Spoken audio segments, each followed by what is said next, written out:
Praya. Puluhan massa dari berbagai elemen yang tergabung dalam aliansi masyarakat peduli sosial, menggeruduk Mapolres Lombok Tengah, Rabu, tanggal 13 April tahun 2022.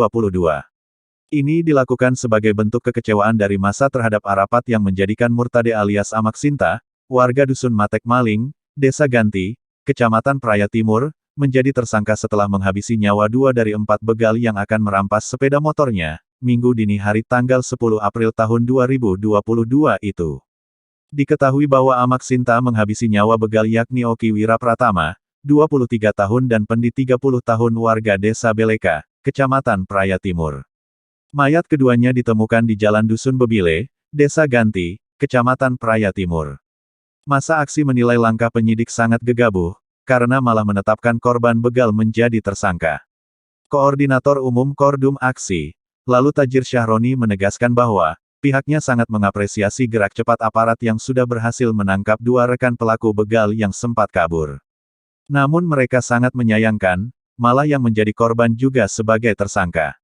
Padahal apa yang dilakukan oleh Amak Sinta adalah sebagai bentuk pembelaan diri. Ini orang dengan jelas membela diri sendiri yakni Amak Sinta melawan 4 begal dan berhasil menumbangkan 2 begal. Maka sangat ironis jika Amak Sinta yang malah menjadi tersangka, seharusnya aparat berterima kasih.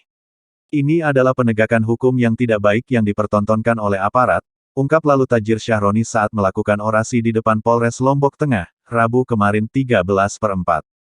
Ditegaskan, jika korban begal menjadi tersangka setelah membela diri, maka dikhawatirkan masyarakat akan malas untuk ronda malam. Karena takut dipenjara jika melawan pencuri. Ini apa harus kita lakukan saat berhadapan dengan begal, langsung lari dan memberikan harta benda kita diambil. Maka kami meminta kepada aparat untuk segera membebaskan Amak Sinta, tegasnya. Pria yang juga pendiri Swaka NTB ini menegaskan, bahwa yang perlu diketahui oleh aparat, tradisi masyarakat Sasak saat keluar malam yakni biasa membawa badik atau pisau kecil. Ini dilakukan memang untuk jaga-jaga.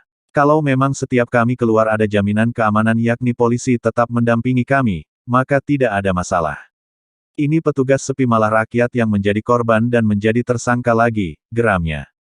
Sementara itu, orator lainnya Kusnandi Uying mengaku bahwa sangat tidak tepat bahwa pasal yang disangkakan penyidik kepada Amak Sinta yakni pasal 338 junto pasal 351 ayat 3 KUHP, karena menghilangkan nyawa orang lain dengan ancaman hukuman penjara selama-lamanya 15 tahun dan atau hukuman penjara selama-lamanya 7 tahun. Pasalnya Amak Sinta ini membela diri dan dalam keadaan terdesak yang tidak seharusnya dipidana bahkan seharusnya diberikan reward. Dalam ajaran Islam bahwa membela diri sendiri itu harus dilakukan, makanya menjadi tanda tanya ketika aparat malah membuat korban begal jadi tersangka. Jangan sampai para begal akan semakin sadis karena merasa ada undang-undang yang melindungi. Maka tidak ada alasan lain agar Amak Santi segera dibebaskan, tegasnya. Ditegaskan, sudah jelas dalam nutwir ekses atau pembelaan diri yang melampaui batas juga merupakan alasan terhadap seseorang yang didakwa melakukan suatu tindak pidana tidak dapat dijatuhi pidana.